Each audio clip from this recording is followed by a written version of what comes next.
It is now that time of the year where you're gonna look at things and say, okay, now that is not just a conspiracy, because it's not just one thing which you're looking at.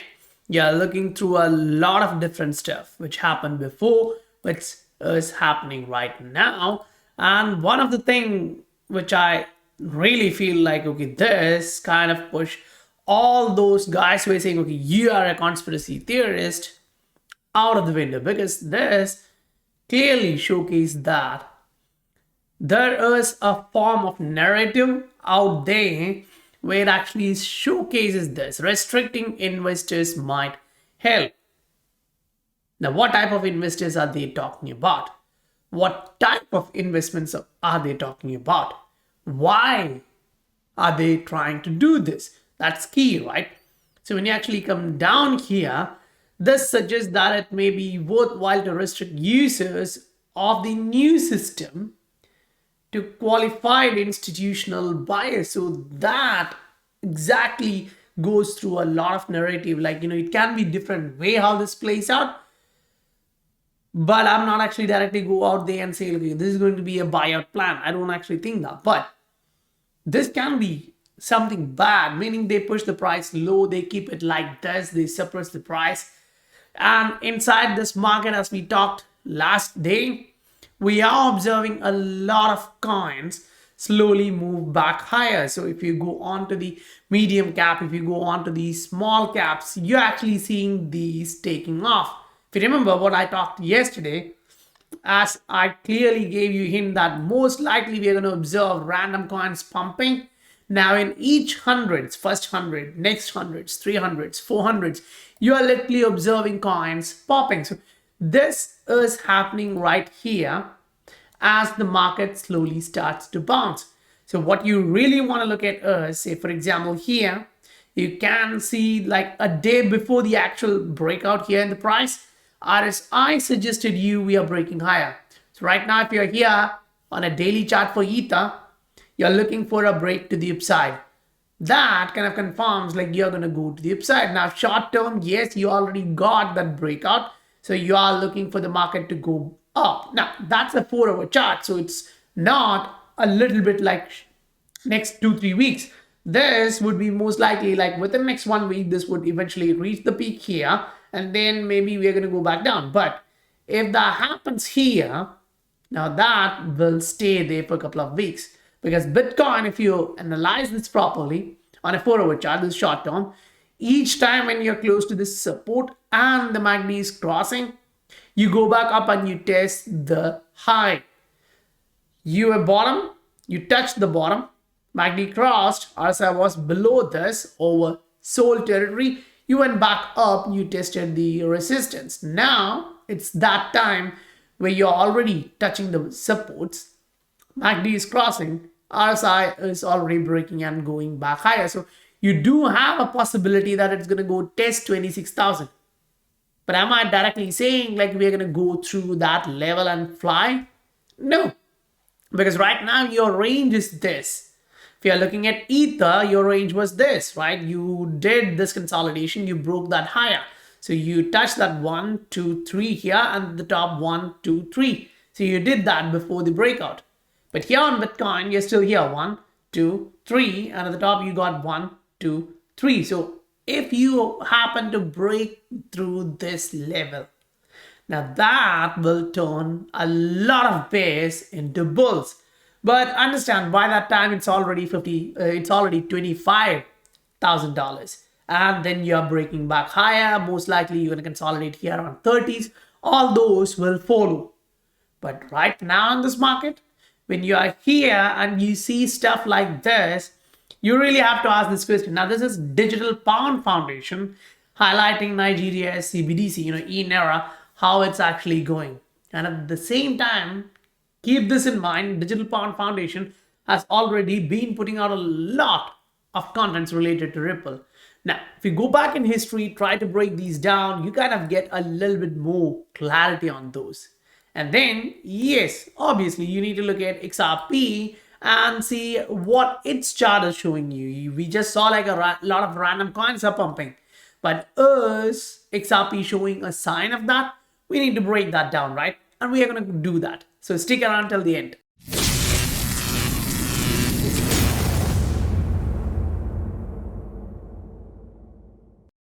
Welcome to the Scientific Investor family, where we discuss crypto and science behind investing regularly. Now, when I actually put this video out, not a lot of people actually like these kind of contents.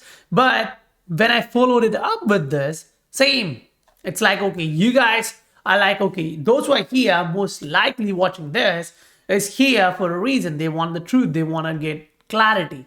But here in the market, people were giving you narrative where you're going to break to the downside. You're going to go all the way down. Great. Now, it's all different opinions, but my thought process was clear. A huge bounce is actually coming. Price manipulation will also be there. So make sure you're not highly levered because that can kick you out. So if you go into the market right now and you're asking the same question to yourself, like, okay, are we bouncing?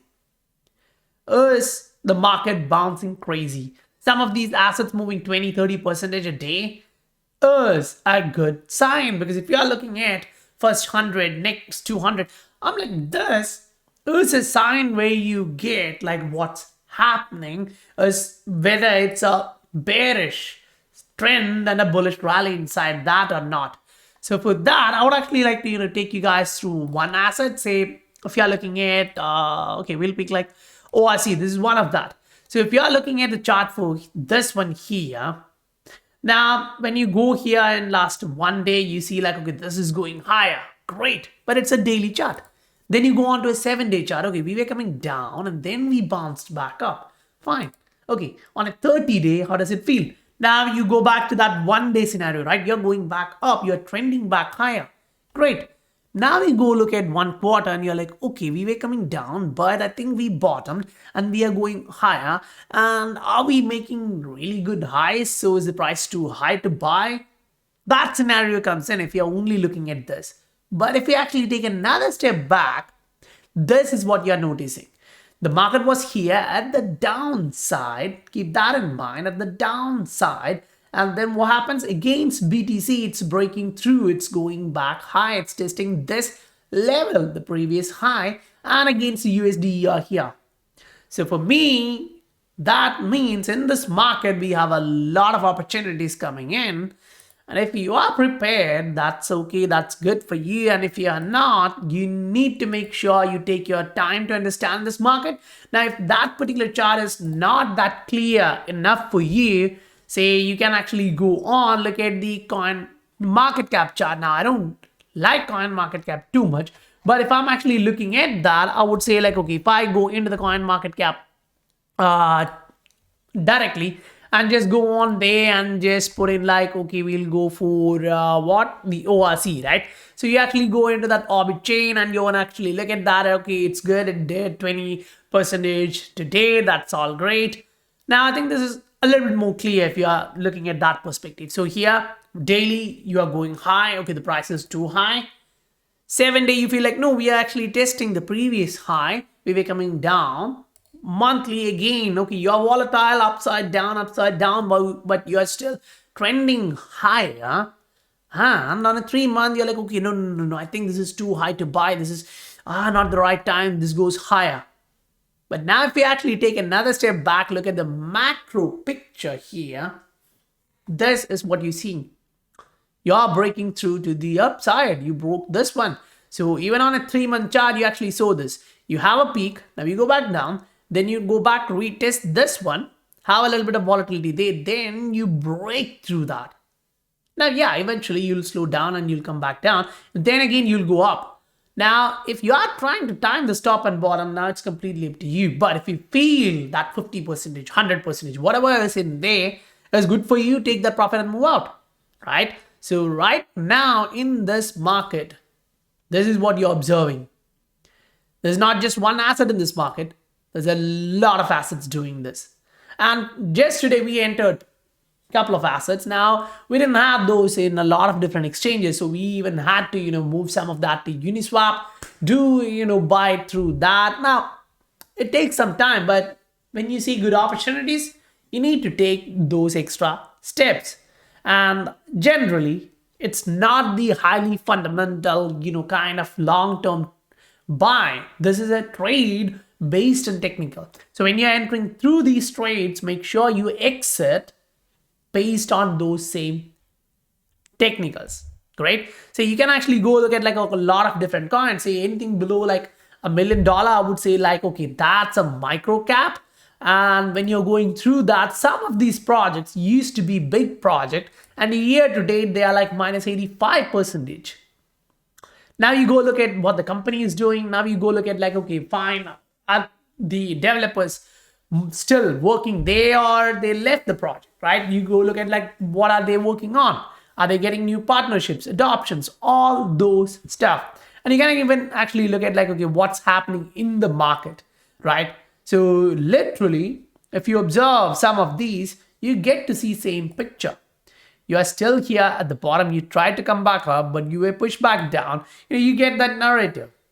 So if you are looking on a macro, you do have a lot of opportunities inside this market. Great.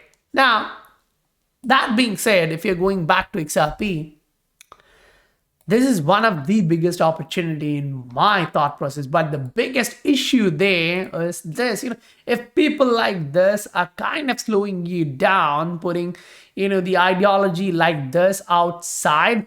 And when you read this, keep this in mind, at the top, it also shows this. But it's interesting to see like the court went against the SEC there. The SEC has also filed a brief arguing that the syndicated loan participation were securities, although the court concluded they were not. So that's something great. Now, read further. The use of distributed ledgers could promote common trading in syndicated loans with investments rather than commercial motivations, perhaps pushing the first and second factors over the brink and landing them into the security land. So they are one way or the other trying to actually say like, okay, there is a issue of security, SEC, all those. But for me, I'm like, okay, investor expectations may become murkier. However, if a broad range of investors naively acquire that, if attorneys can find sympathetic plaintiffs who lost money in syndicated loans, this could provide the impetus for the court to reclassify the loan as security. So there's a lot happening just inside this. Fine. But you actually generally get the idea. Now, when you're looking at what happened in UK this week, you're like, okay, that really shows something. Why? Because it's actually utility-based regulation. So this kind of regulation is what we really want, because it actually look at what that asset is about. If that is not leadership, I don't understand what is. And I think, that's in line with what Brad was stating before. What you see in the UK is a clear taxonomy, and the UK's FCA took that leadership. And what they have highlighted here, the outcome of what was clarity that XRP is not a security and is used as a currency. Currency is used for what? In my understanding, it's for means of exchange, of payment. So right now, you're looking for like, okay, bring digital assets like stable coins. Okay, it's not stable coin, like stable coin. So those who are native English speakers can correct me if I'm wrong. Like, okay, that's something similar. And if you go back to, documents from central banks and World Bank, say we have actually seen like, the World Bank document and the HSBC commercial banks document where they highlight stable coins like XRP, stable coins like XLM, and give their function in detail where, to that point where a lot of XRP holders don't even know about those. But these guys have done their research and they understand that. But the issue there is, again, if you are going to actually push this current existing system over the brink and take over this, that's, literally disrupting decades old system where they have the hegemony. And they're going to fight back for sure. They're going to fight back. And that is what you're observing right now. But when you actually see these kind of stuff, and then you go back to look at like what happened before, they were talking about fintechs and crypto changes the way of what or how the finance works. And then you look at this, they kind of actually talk about not just kicking complete crypto out, but adopting it in a positive way. And if you actually remember this, this actually stands there. So you actually come here, scroll down, Proton Ninja actually put these down, and it actually makes a lot of sense when you go back in time and read through this. Ripple's money transfer network already is there.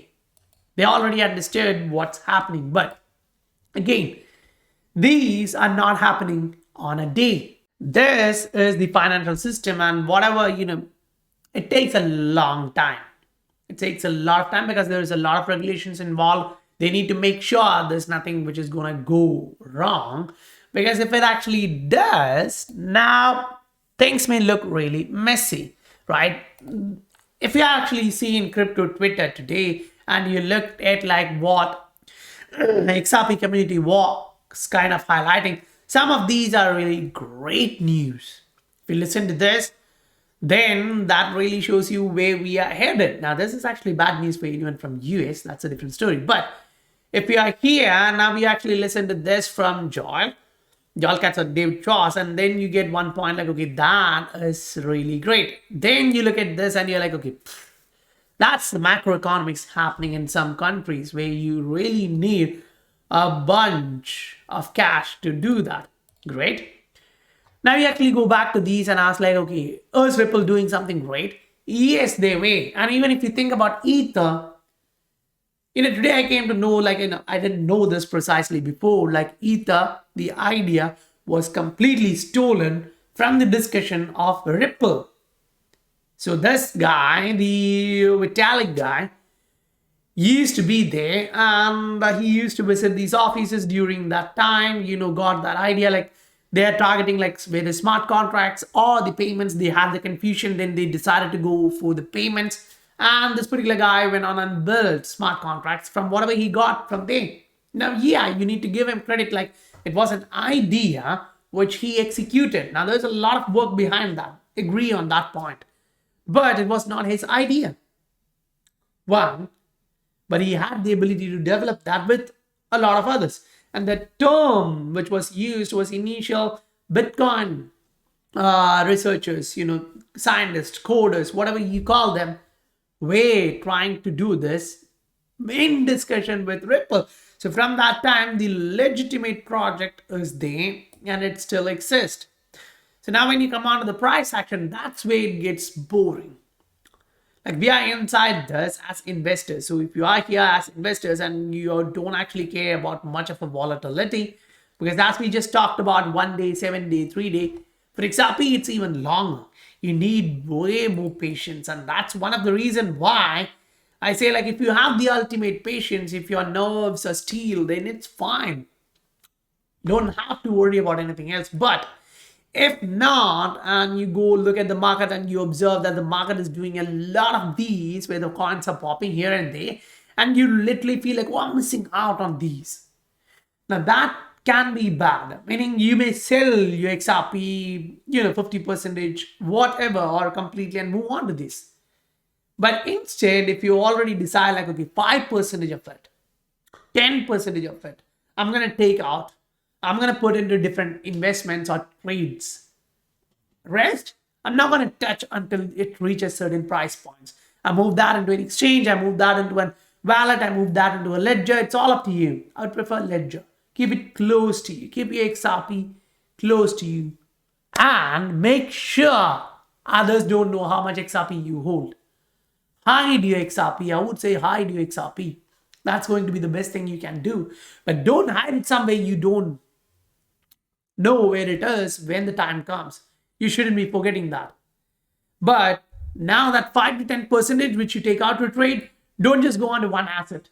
Sit there, analyze the market, find great opportunities because a lot of them exist and it kind of gives you clear indication. Now, sometimes it may take 2-3 days or a month to break out, even when it is, it's reaching that breakout territory, but then it slows down and it breaks out after a month. Whereas some show you like, I'm going to break out. And it's like, boom, In 2 hours, it breaks higher.